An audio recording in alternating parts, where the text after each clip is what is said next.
Добре дојавте во За или против, јас сум Љупчо Светановски.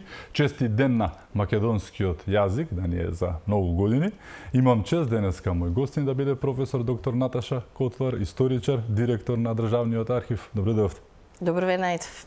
Професорке, како што кажав, денеска го славиме денот на македонскиот јазик, голем ден, 80 години од кодификацијата на македонскиот современ стандарден литературен јазик. Кодификација на литературниот стандарден македонски јазик, значи не е од тогаш што би рекле оние нашите источни беа соседи, така, да? Имаше една карта која што кажуваше обратно во времето на оној со тешка геостратешка грешка, се шегувам, но еве 80 години од кодификацијата на македонскиот стандарден литературен јазик. Зошто овој јазик, а не на македонскиот јазик општо, нели, не кодификација, не измислување на нов јазик, што би рекли. Едно вака подолго интро во чест на јазик. Да. Со оглед дека знам дека по вокација вие македонскиот јазик и книжевноста, морам да дадам едно објаснување дека не станува збор дека одеднаш сме го пронашле јазикот, па сега сме го промовирали, односно кодифицирали. Така значи, ти тоа реколе дека постои македонски јазик. Станува збор, значи, за стандардизирање, односно поставување на литературен јазик. Так. Но предходно секогаш постоел оној народниот македонски јазик или наречјата, кои честопати ги читаме во документите на 19-тиот век, но секако луѓето кои што заседаваа на АСНОМ, на првото заседание на АСНОМ, кога ја донесоа она државнотворна одлука за признавање на македонскиот народен јазик за официјален јазик во македонската држава, тоа значело дека треба да се постројат и уште некои работи кои што би дале еден продукт кој што ние го познаваме во моментов како македонски литературен јазик или стандарден јазик. Таа дата е, нели, 2 август, кога имаме една таква сериозна одлука. Знаеме дека на денешен ден е таа резолуција за прифаќањето на македонското кирилско писмо, односно кирилска азбука, која што е објавена во тоа време во Нова Македонија 1945 година. Потоа следи правописот многу брзо после тој датум и мислам дека треба да спомнеме дека целиот циклус се затвара со објавувањето на македонската граматика од Кепески во јануари 1946 година, што значи ние само институционално сме ги средиле работите кои што во претходниот период, односно векови, македонскиот народ ги изјаснувал во своите стремежи и борба да постои еден единствен македонски јазик на една единствена македонска територија и луѓе говорители кои што го разбираат тој јазик, бидејќи нашата историја бележи дека честопати македонскиот народ во зависност од периодот во кој што живел и во зависност од власта која му била наметната, настојувал да обезбеди разбирлив јазик на кој што ќе комуницира. И еве сега да ги спомнеме оној познат француски славист Вајан, кој што уште некаде средината на 20-тиот век ни кажува за прекрасниот македонски народен јазик од 16-тиот век со обработката на соодветни народни песни. Така што македонскиот јазик се има своја генеза, тоа ние историчарите исто така го бележиме, со првиот, да речам, литературен јазик, црковнословенски, односно старословенски предходно, од браќата Кирил и Методи, па преку Климент Охридски, па глаголицата, која што е нивна придобивка, а не нешто друго, па преку она народно творештво кое што ни е актуелно, па преку просветителството македонско, па и будителите некој ги менува или преродбениците наши, па преку лозарите, па стигнуваме до Крсте Петков Мисирков, па до генерацијата на македонскиот литературен кружок на Вапцаров, Коле Неделковски, една плејада на млади интелектуалци, меѓу нив и Кочо Рацин. Така што сето тоа го постројува моментот на генерацијата која што е поствоена и со задача да го обезбеди тоа кодифицирање на македонскиот литературен јазик. Дали после толку години, 80 години по кодификацијата, дали и вие како интелектуалец, но и како историчар, цените дека си го чуваме доволно овој јазик или сепак за жал како што застранивме минатите 8 години, особено оваа година е година повторно еден вид препород, преродбениците можеби ќе ги стават и во новата историја што ќе биде натаму, но дали си го чувавме досега овие 80 години помина и дали и денеска доволно посветуваме внимание на македонскиот јазик и на она што треба да биде и на оној пиедестал на кој што треба да го чуваме или сепак малку кочиме и на ова поле?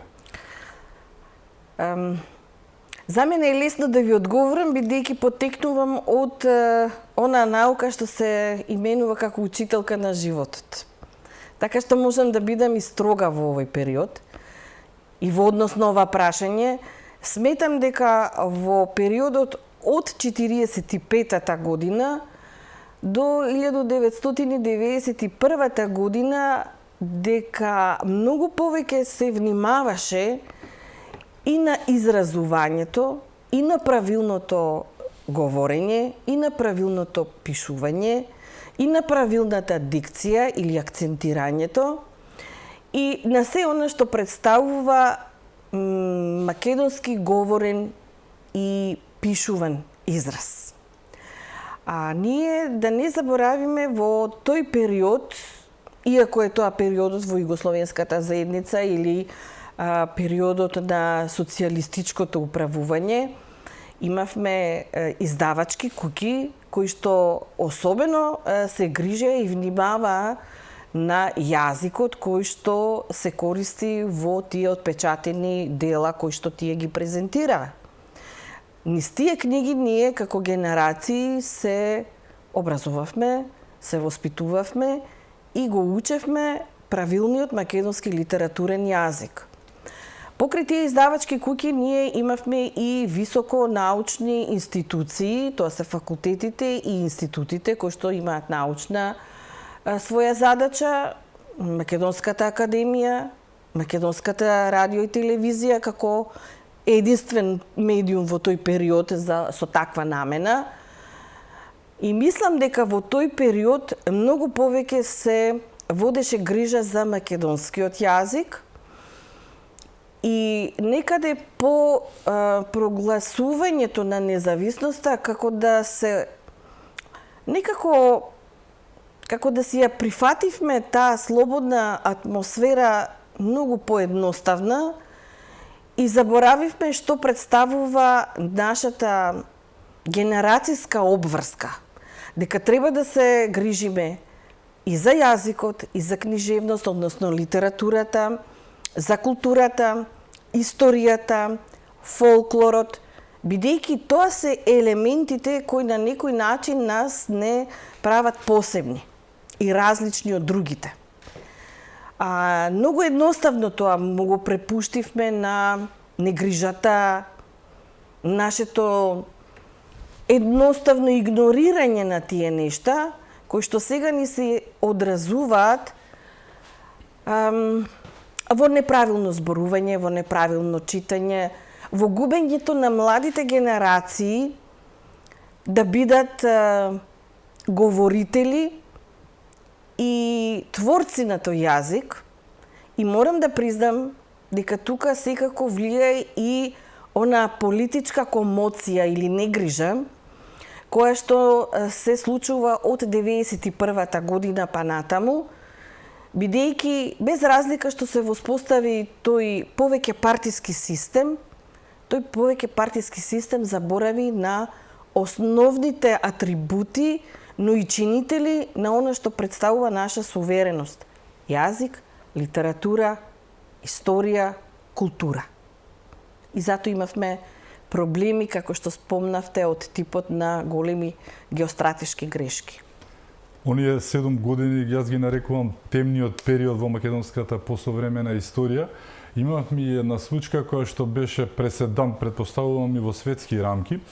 Зборувам за двојазичност, која што меѓу другото сега ќе се разгледува како што треба, најавено е нели и на Уставниот суд на седница, веќе е преземено тоа како обврска, но ни се случи нешто што Венецијанската комисија, најеминентното правно тело во Европа, го разгледа и рече, со народник зборови кажано, дечки, не правете глупости, нема врска, нема аргументација, нема потреба од вакво нешто, односно, нели, според оние податоци што ни ги давате, бројот на населението, според се, доволно е она што е. Што направија? Го направија тоа што не требаше да го направат, односно воведоа двојазичност, си го изгласаа тоа во собранието. Последици кои што и денеска ги трпиме, за да таа иста опозиција денеска, верувале или не токму од таа рубрика, излезе на пресконференција и зборува за заштитата на македонскиот јазик, верувале или не повторно. Но еве, ни се случи тоа што ни се случи. Мислите дека имаме сила за враќање назад и како општество, и како држава, како Македонија? Мислам дека пред се треба да имаме свест. Не е случајно, кога говорам на некои историски теми, честопати спомнувам една многу значајна мисла која што кажува Гоце Делчев, а тој алудира на свеста кај народот. Да постои свест, тоа е, морам да признам, една покомплицирана функција кај сите нас. Зошто звелам свеста? Ако ја имаме ние свеста, тогаш немаше да дозволиме под еден нелогичен, но сепак агресивен политички притисок да попуштиме. А нам ни се случи тоа да го имаме во реалност, да попуштиме. Кога честопати моите колеги од стручни за јазикот и за литературата, па и за правната норма, кога упатува дека тоа не треба така да се одвива во ова македонско општество, знам дека не беа земени во предвид нивните правилни, односно научни аргументи. Беа земени во предвид политички аргументи. Знаете, честопати науката и политиката не носат ист производ. Политиката треба да оди и да ја послуша малку науката, а не да емитува агресивност. Губењето на она што представува астрономска одредба, македонскиот јазик да биде службен јазик на целата територија на македонската држава, со таа двојазичност беше многу безобразно и дрско анулирана. Бидејќи тоа е кодот. Тоа е оној момент кој нас сите не поврзува без разлика од какво етничко или јазично или културно подрачје ние потекнуваме. Но македонскиот јазик е тој кој што треба да не обедини. Македонскиот јазик треба да не интегрира. Во таа двојазичност јас предпознавам влијание на сериозни и надворешни фактори кои што постојано веќе 3 децении работат на кршење не само на нашиот посебен јазичен израз или посебност, туку и на нашето посебно национално, историско, па и културно обстојување на овој простор. Ако земеме ние од 91-та година до сега, ние постојано ги чувствуваме тие притисоци да се скрши. Само да ве потсетам, минатата недела беше госпоѓата од Словенија која што ни рече дека сме како Македонија тажна, жална, приказна. Марта Кос, Да, комесарката за проширување. Тие не сметажна приказна поради нив што не држат 20 години во чекалната и бевме понапред од сите што стануваат членки или станаа веќе членки, но ние сме тажна приказка поради себе, ние сами се блокираме 20 години. Од 2009-та професорка имаме, јас бев таму во Брисел, ни дадоа, значи, еве ви дечки, буквално кажано, беше така работата, позитивна оценка за почеток, за старт на преговорите за Република Македонија, 4 години само по кандидатскиот статус што го добивме од 2005 година. Од 2009-та до 2019-та грците не блокираа заради името, за да со онаа ступидна промена на името на државата, тие наводно се тргнати, иако мислам дека се во позиција на некој повисок старт, сега бугарите се во низок старт, нели? Па бугарите ги наследија 6 години да не блокираат и сега ние сме виновни заради тоа што сме блокирани. Малку е да, и ние сме виновни хипокризија. што сме патетични. Меѓутоа, мислам дека тој е оној гласноговорник на оние сили кои што влијаат да не биде македонската држава она што ние би сакале да биде, односно како што сме ја извојувале победата пред 80 години. Витекнува на оној со часовникот пред собранието, 90-тите, тик-так, што ми викаше дека часовникот. Значи, тие сили беа. Да, точно, тие сили нас ни подготвија да немаме единство во нашето политичко живење. Ако се сеќавате, имавме некоја или рида. Така да. Ако се сеќавате, имавме многу чудна, урнебесна територијална поделба, која што сериозно не наруши во тоа единство на управувањето, административното делување на државата. Имавме една наметната надворешна војна, иако некои сакаат, милуваат тоа да го спомнат како конфликт внатрешен, меѓутоа тоа беше сурогат некој внесен во нашата. Да. Имаме ситуација кога на некој начин предничиме во исти ред со други балкански држави, примерот со Хрватска и другите соседни држави, и одеднаш ние се наоѓаме на некои маргини. Тоа не е така едноставно. И мислам дека се оди по онаа линија, се оно што представуваше Асномски проглас во манифестот на Асном да се анулира, бидејќи таму станува збор за суверена македонска држава, за слободен македонски народ и малцинства, таму се спомнуваат и народностите.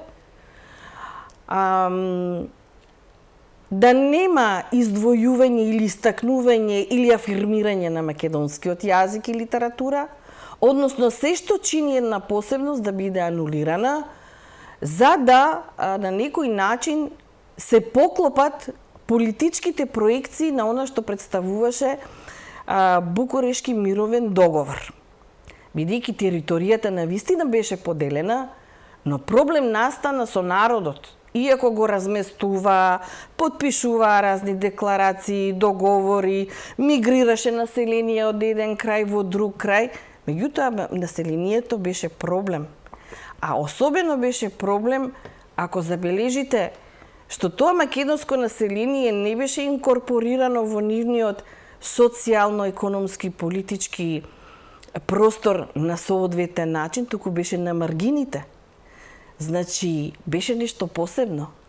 Ако постои говорител на македонски јазик, тој има историја, тој ќе пренесе одредена семејна или општествена меморија и ќе ја чува идејата за посебна македонска држава, јазик и култура. Мислам дека сите овие 3 децении се оди да се анулира тоа. Мислам дека ние сериозно треба да ги штитиме сите овие чинители кои што нас не прават прво посебни, а второ, ние со тие чинители се изборивме. Ние сме победници во антифашистичката борба и докажавме кои сме.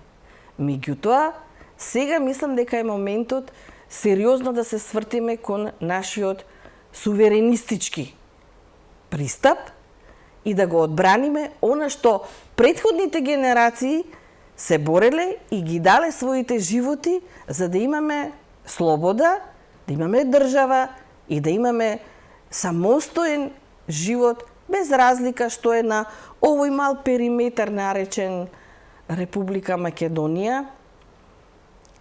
Страните на светот нема да ги спомнам. И таа држава требаше да биде матица и на другите македонци, кои беа надвор од македонската држава, не само во соседните држави, туку и оние многу подалеку во другите континенти. Но забележувате дека тука се крши моќта на македонската држава и на македонскиот народ, за да не ја обезбеди таа ситуација. И исто така во тоа нејзино излагање на таа господја прочитав дека сме ние мултиетнички народ. Мислам дека па и во овој устав како што го имаме, не сме толку мултиетнички, иако се станува збор за македонски народ и за делови на народи, иако многу лоша формулација е. Се знае тоа се малцинства или народности, меѓутоа за таа тематика нека бистрат правниците. Меѓутоа ние како историчари мора да го кажеме дека сериозно не само што се сериозно подкопани асномските темели, туку сериозно се подкопуваат и оние одредби кои што беа во 91-та година по повод независноста на македонската држава.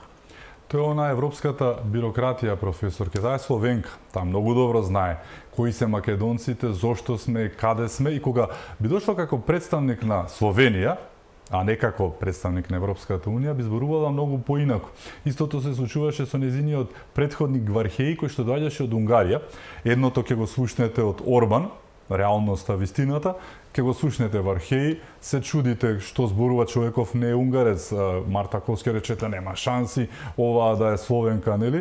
Затоа што нема врска со нешто што го мисли словенецот, но она што го налага ЕУ буквално е нели навлезено. Тие мораат буквално како апаратчици некои со задача, со нели така е напишано и така мора да биде и да го пренеса тоа. Но еве, штетата е направена, особено овие години 2017-та, 2014-та, оној антимакедонски би го нарекол период, особено не само врз јазикот, врз се што е македонско, се случуваше еден вистински погром, не успеа повторно како што кажувате, за нивна жал повторно сме победници, како и да гледаме, преживеавме, тука сме, она на буквата С претпоставувам и тоа треба време ќе се промени, но еве кога би направиле рез, бидејќи е време на резови, зборуваме за општествен рез кој што се случува во моментов и со нели криминалот и со корупцијата, со сето она што не обременува, меѓу другото и ова е на тој план кога би правеле еден рез, како вие би ги поставиле работите и во однос на јазикот, на македонскиот национален идентитет, на историјата, на оние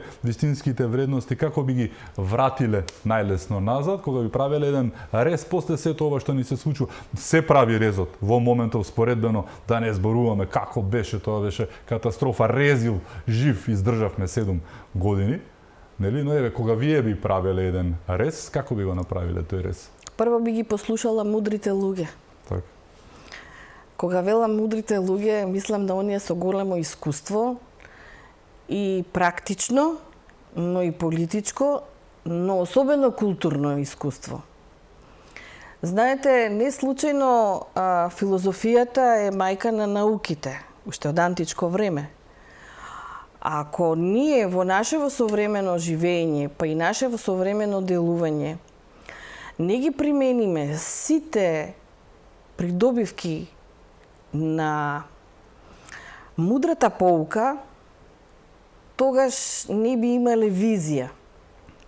Бидејќи таа треба да биде инспиративна, мислам на оние мудрите и искусните.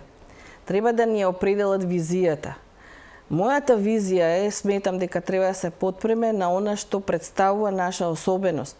Ви дала особен акцент на науката,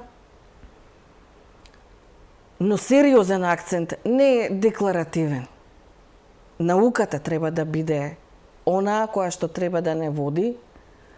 Тука веднаш донесе да биде образованието, бидејќи имаме сега во моментов навистина многу полошо образование од времето кога јас го памтам образованието во 90-тите години, а да не зборувам и претходниот, мојата генерација, например, имаше навистина солидно образование, социјалистичко, иако тогаш беше моделот на сестраната личност во образованието, но сега сметам дека треба да биде во ова образование идејата за специфични определби и стекнување на вештини и знаења. Но во секој случај технолошкиот развој за мене е битен и сето тоа би овозможила една економска подлога за да можете вие да ги построите суверенистичките идеи, односно да ја зацврстите државата во однос на она што треба да представува заедништво, а тоа заедништво треба да биде на целата територија во однос на јазик, во однос на знаме, во однос на заеднички обичаи, во однос на заедничка идеја или матрица која што на сите би ни била подеднаква. Знаете, никој од нас не знае какво вистинско потекло има, меѓутоа она што не обединува е фактот што живееме во татковината Македонија и во моментов зборуваме македонски јазик, можеби дома зборуваме некој друг јазик, меѓутоа ако сакаме да ја имаме државата така построена, јас сметам дека треба да се оди премногу офанзивно, да се подпираме на она што го спомнав. Мене ми недостасува, еве, во овие последни години, користењето на науката. Ми недостасува. Знам општества кои што биле на дното, но се издигнале. Еве, ќе ви го дадам само примерот на Англија пред доаѓањето на Елизабета I. Значи, незиниот татко Хенри VIII остава скоро празна каса, многу нерешени политички и религиозни прашања. Меѓутоа, она што ја прави посебна Елизабета е, од кај незе потекнува лозунгот Англија на англичаните, значи се потпира на суверенистичкиот модел, фактички во тоа време, не го пресликувам во современово време, се потпира на луѓе од занает, оние кои што знаат да водат економска политика, дава предност на науката и на истражувањето и дава предност на образованието и инфраструктурата. Сето тоа, значи, со една посветеност на таков тим, ја создава незината држава како една од најпросперитетните држави во тој период и да извојува победа против шпанската армада, да извојува воена победа против непобедените. Меѓутоа, вие треба да знаете, таа е визијата. Дали сакате оваа држава да напредува или да напредува.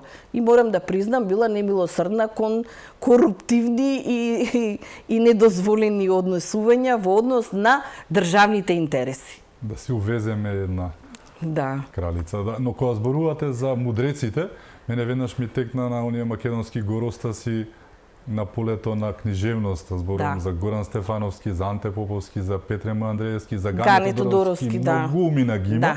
И веднаш ми текнува на Пире на Петре Андреевски, не само за Пиреот како македонскиот народ, има еден фантастичен лик таму, Лазор Ночески се вика. Тој е македонецот, всушност, мудрецот, нели? Мудрецот. Кој што, кој ќе ви текне на периодот 2017-2024, тој има прекрасен еден дел кој што вели лошите времења ги носат лошите луѓе. Меѓу другото вели и пушката која што не пука, пука многу погласно, но исто така вели дека кај селаните среќата е променлива, но несреќата е постојана. повторно ова е македонскиот народ. Да. Ништо не научивме во превод за жал. Еве сега се обидуваме да ги вратиме работите назад, но ако зборуваме па замисли да се вратиме малку поназад, човекот кој што го споменавте и чија што 122 годишнина од смртта, од погибијата се одбележа токму вчера, Гоце Делчев. Ако ги прочитате само неговите мисли, ништо повеќе нема коментар, нели, не знам кој бугарин која би го прочитал тоа, после тоа би рекол нешто, но намерно претпоставувам, не ги читаат и се. Гоце Делчев и еве, 122 години од неговата погибија, професорке, после толку време и се, зошто Гоце е Македонија? Да. Се обидувам да бидам поилустративна, но ајде да почнам од моментот кога загинува. Зошто е Гоце загинат непосредно пред кревањето на Илинденското востание? Зошто му се случува една разочарувачка средба со неговиот Виргилий, тоа беше Даме Груев, фактички Даме Груев него го воведе во организацијата 1894-та, меѓутоа средбата во 903 година е крајно разочарувачка. Веќе немао некој кој ве води. Тој некој запливал во некоја друга определба. Зошто Гоце е следен уште при заминувањето од Софија на патот кон Македонија? А какви се неговите односи со Борис Арафов и целото тоа воено крило? За публиката да кажам дека Борис Арафов е човек на бугарскиот кнез, на Фердинанд, кој што пак имал сериозна разузнавачка служба, односно покрај дворот, управувал и со владата и со парламентот на еден специфичен начин. Ништо не ги поврзува Гоце и Фердинанд во некоја идеолошка или револуционерна определба. Тоа се двајца историски ликови кои што се сосема различни и како да делуваат во различен простор. И навистина, Гоце е човек од османлиската држава, а Фердинанд е суверен на едно автономно кнежество, кој што се замислува себе си дека ќе ја има улогата на неговото кнежество како Пиемонт во обединувањето на Италија.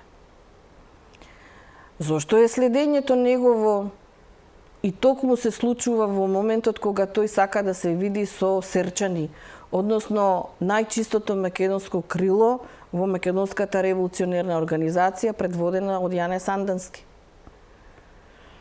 Единствениот кој што не го разочарал и кој што ги усвоил неговите идеи во тој период е Јане Сандански. Во другиот дел, во Битолскиот револуционерен округ, се случува веќе навлегувањето на големо бугарската националистичка политика и онаму каде што војводите како Никола Христо Узунов, Ѓорги Сугарев, Христо Узунов, Русински, мислам дека го спомнав, и другите, даваат сериозен отпор на тој Смилевски конгрес, каде што велат дека востанието нам не ни е цел, востанието треба да ни биде само средство за действување. А пак добиваат насоки од Даме Груев за востание, независно од тоа дали ќе биде или нема да биде, давајќи му пак примат на Борис Арафов да им држи театрални ветувања дека само што не почнало востанието и веднаш ќе настапи бугарската војска. Тоа не е идеологија на Гоце Делчев.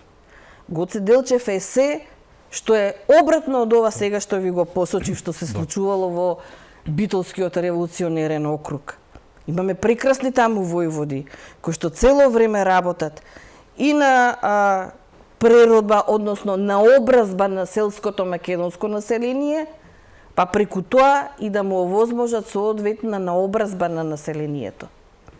Значи, тој Гоцев концепт го имаат тие војводи во битолскиот, а во серскиот тоа е Јане. Неговото погибие кое што се случува, мислам дека за жал ќе ги повторам зборовите на мојот професор Андонов Полјански, Христо Андонов Полјански, кој вели се уште не можеме да докажеме, но можеме да насетиме предавство. Предавството е одбележано и во определени медиуми на тоа време, цитирајќи дека е предаден човек од грк, односно патриаршист, но ние не можеме да ги изведеме силните докази како сето тоа се одвивало. Фактите се тие, дека Гоце Делчев, човекот кој што имал свој концепт да се создаде држава во држава, да ја игнорира османлиската држава, значи за едно политичко, национално, идентитетско, ако сакате, револуционерно преобразување во таа држава е Гоце Делчев. И тој бил многу начисто со таа идеја. Бидејќи ја има таа идеја, а ја има и масовноста, бидејќи се покажал како народен мобилизатор, исценирано е неговото погибие на тој датум и загинува. И се случува катастрофата во Македонската револуционерна организација, независно од појавата на Илинденското остание малку подоцна. Се што представува персонификација или олицетворение на македонската борба за посебна држава, за посебен политички ентитет, за посебност во културното живење, е Гоце Делчев. Затоа е инспиративен за следните генерации борци.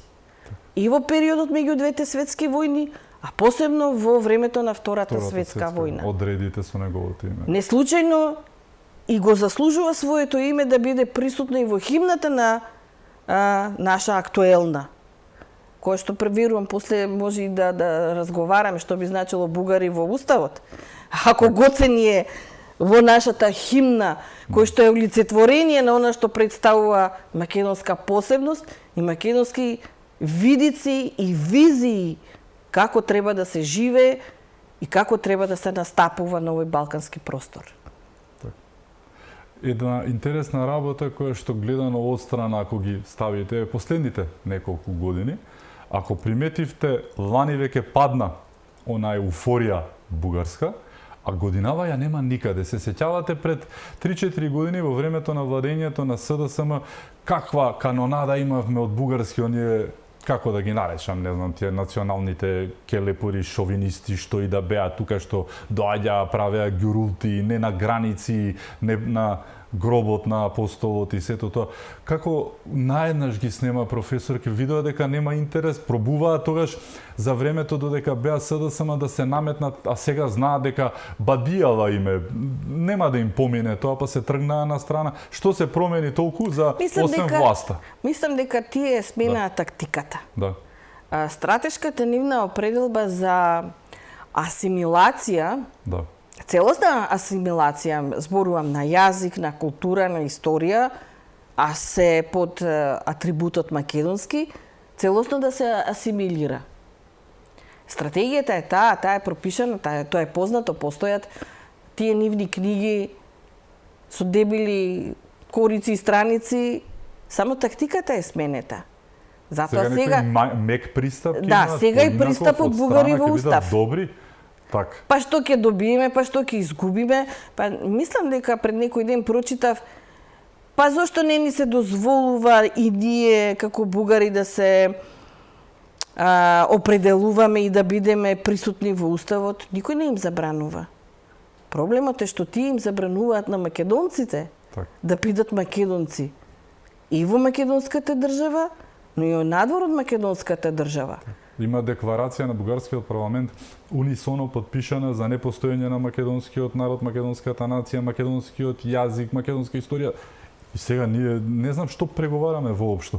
Приказката оние 16, некој вели друг 18 пресуди на судот во Страсбург против, нели, што не дозволуваат организирање на македонците во Бугарија и сето тоа, значи. Па да, видете, јас еве бија активирала она позната мисла на Делчев дека светот го разбира како поле за културен надпревар на народите.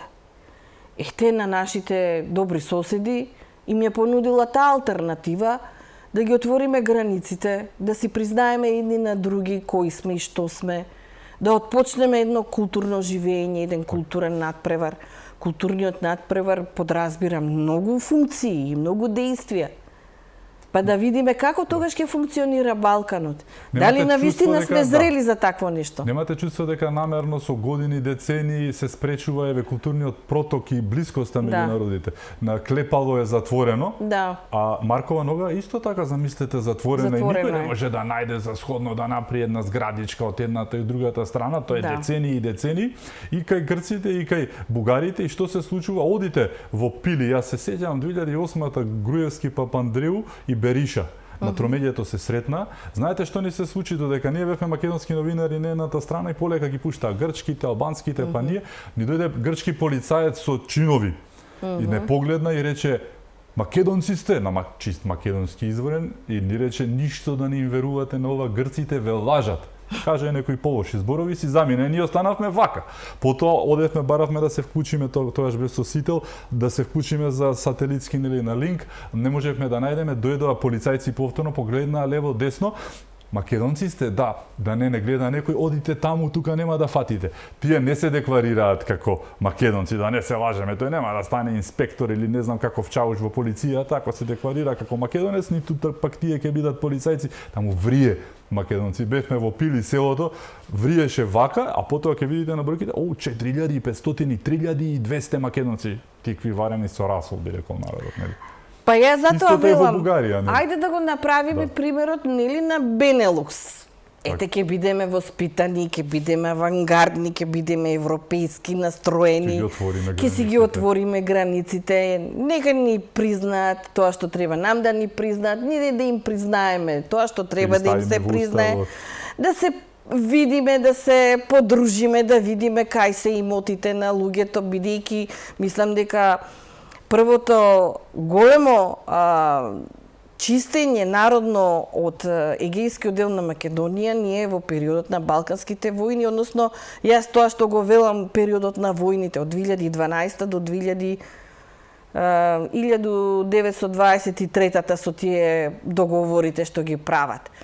Еве, се што имаме ќе си кажеме едни на други, се што имаме ќе си и покажеме едни на други, меѓутоа ете да живееме отворено, па мислам дека нема да биде проблем да биде присутен и македонецот во нечи друг устав или па бугаринот во некој друг устав, меѓутоа постојат нешта кои што не треба да бидат избришани, например победата на македонецот во антифашистичката војна.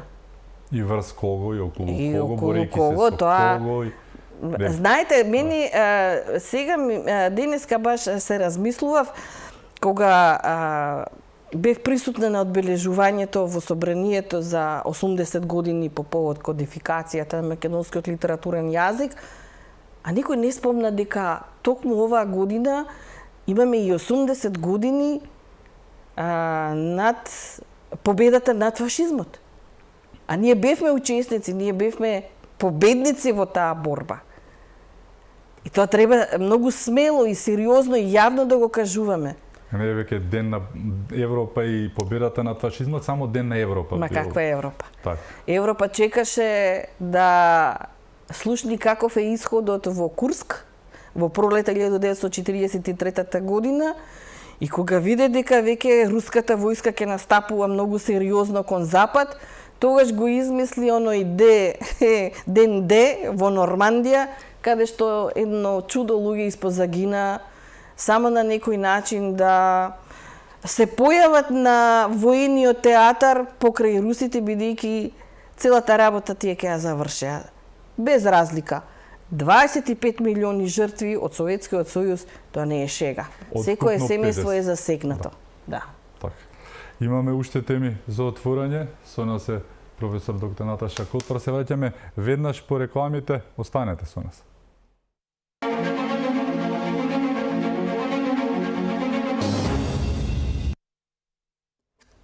Се враќаме во За или против. Мој гостин е професор доктор Наташа Котвар-Тракова. Професорке, завршивме со делот за историјата, за Гоце Делчев, за јазикот, но еве, вие сте и директор на Државниот архив, веќе неколку месеци сте таму.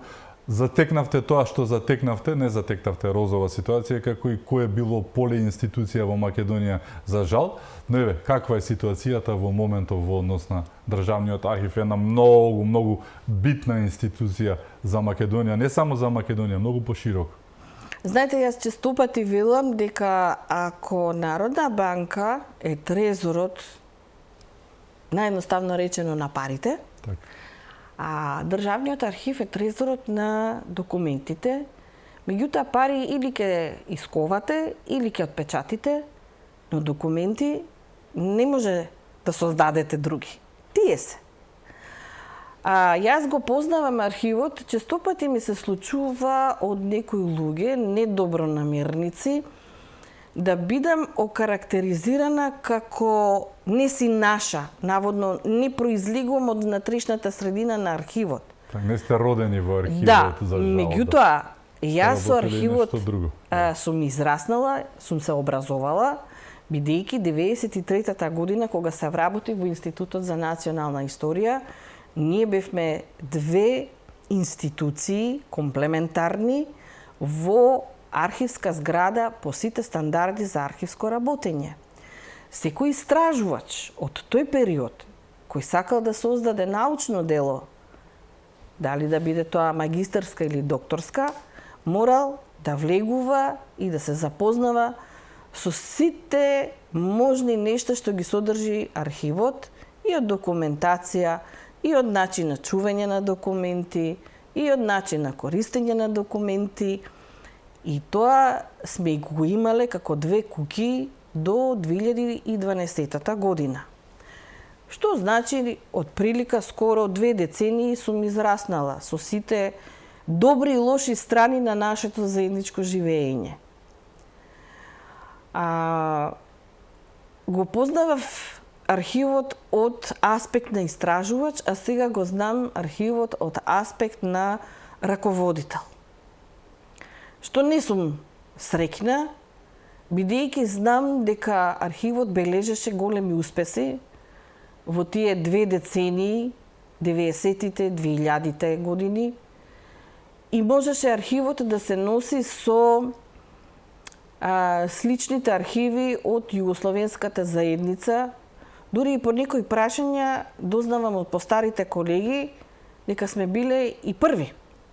Особено при создавањето на институтот, например, архивска инспекција или инспекторат за архивско работење, кое што дури ни во западните земји не било применето, односно во Европската Унија, кој што ни викаа дека сме патетична приказна. Меѓутоа, во таа зграда каде што беа и научниците и архивските работници, до таа зграда се уште постои и еден објект кој што ние го именуваме како депо, односно во тој објект е складирана архивската граѓа, односно поново архивскиот материјал, кој што е од голема вредност. Додека бевме присутни на тој простор, тоа е зградата каде што денеска се наоѓа јавното обвинителство за гонење на организиран криминал и корупција, ние создававме, истражувавме и работавме и чувавме материјали, значи на тој простор.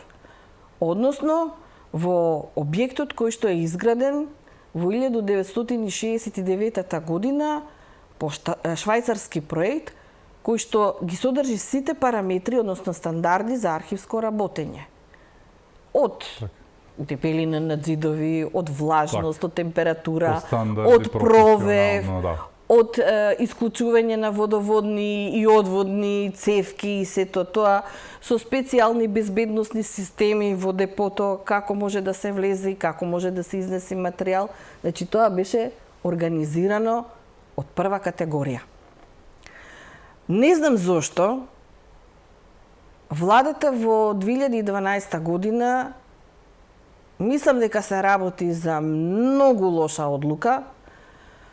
Носи одлука во февруари 12-та година архивот да се премести во нови простори, меѓутоа мислам дека можеби не биле во предвид овие каде што сега се наоѓаме. Бидејќи овие сегашниве немаат прозорец и вие не можете да работите соодветно архивско делување и работа, бидејќи нам ни се потребни и природниот пробив. Бидејќи работиме со стари материјали. За несреќа, архивот, кој нема никаков проблем во своето постоење и работење, одеднаш треба да се пресели во несоодветна зграда и замислете, во таа зграда се добиваат некои си средства, некоја донација. Јас се жалам што тој странски донатор е излажен и принуден да даде пари за некакво санирање, за да биде некоја јавно обвинителство. Извинете, архивот значи многу повеќе од тоа јавно обвинителство. Архивот, можеби ние нема да постоиме и ништо од институции нема да постои, ама архив мора да постои.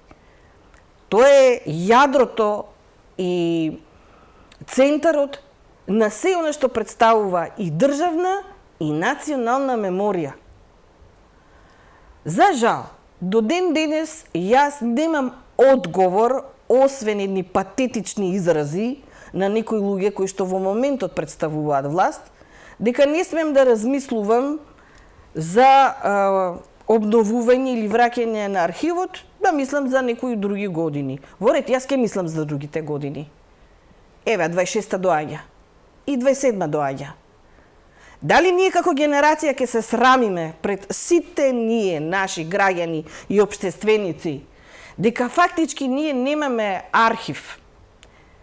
Не се работи само за кровот кој тече, а ние имаме документи од прва категорија, фермани, од султани, од кадии. Се работи, не мора Наташа да биде директор, може да биде некој друг.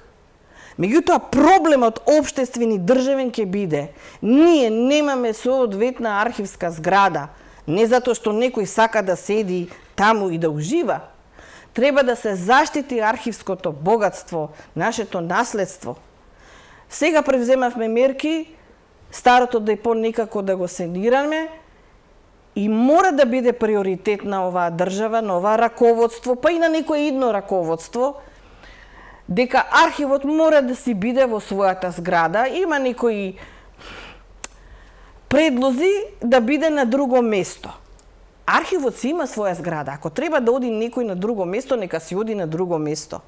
Се спомнува Зајчев Рид како некоја опција, да, може таму да се граде, ама нека им изградат депо. Нас депо ни треба. Меѓутоа, архивот треба да се врати во својата зграда, ако треба ќе им ги вратиме тие пари на донаторите. Колку се? 400.000 евра, 600.000 евра? Мислам дека и самиот донатор, ако бил доволно присутен во оваа приказна, би рекол, па не се пари ве за овде. Меѓутоа, треба архивот да си биде построен во својата зграда, до своето депо и да му се изгради ново депо. Дали ова сега што го кажувам ќе има реперкусии по мене, ви кажувам воопшто не стрепам, бидејќи сакам мојата држава да работи и да просперира многу повеќе од било што. И тоа ми е многу поважно. Не се работи само и за Скопскиот дел, бидејќи ние сме централен дел. Имаме и 9 подрачни единици, тоа е градскиот архив во Карпуш, кој што исто така е многу значаен како културно-архитектонско богатство, бидејќи брутализмот многу често доаѓаат од Швајцарија да го проучуваат кај нас, па го гледа тој објект. Значи, и таму треба да се интервенира.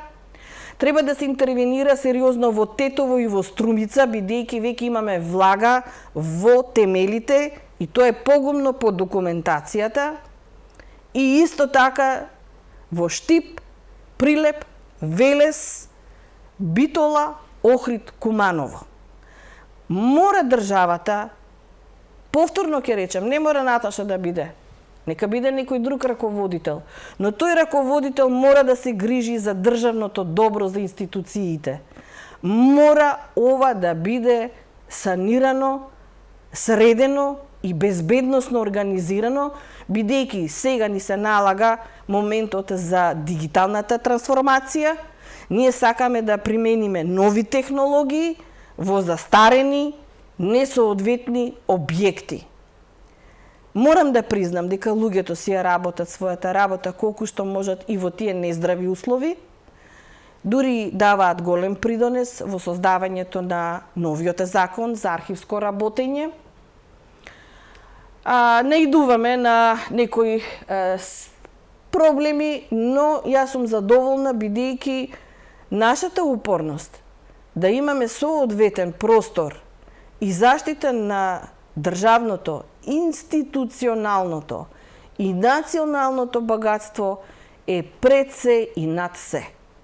Независно од нашите човечки судбини, меѓутоа тоа мора да биде решено. Во моментов ние можеме само да се посрамотиме пред нашите колеги во Белград, во Загреб бевме сега неодамна, сега треба да одиме во Љубљана. Љубљана се изгради нов архив после долго време чекање, кој што чини 70 милиони евра, а ние примање на наша зграда со една мала интервенција, пак ќе бидеме она што сме биле. И друго, морам да признам, кадарот кој што треба да биде во државниот архив, треба да биде кадар многу соодветен. Филолошки науки, филозофски науки, општествени, хуманистички. Морам да ви кажам дека таму најмногу ќе видите се и се што, најмалку историчари, најмалку архивисти, најмалку филолози, слависти, германисти. Меѓутоа, тоа се проблеми кои што се провлекувале низ годините, но еден ден треба да речеме стоп, доволно е. Така што, ако се земе во предвид дека треба да се решат проблемите, мислам дека и ќе постигнеме некаков успех. Ако не, ќе бидеме срам на Балканот. Ви посакувам успех во справување со работите. Искрено и заради вас, институцијата, но поради Македонија.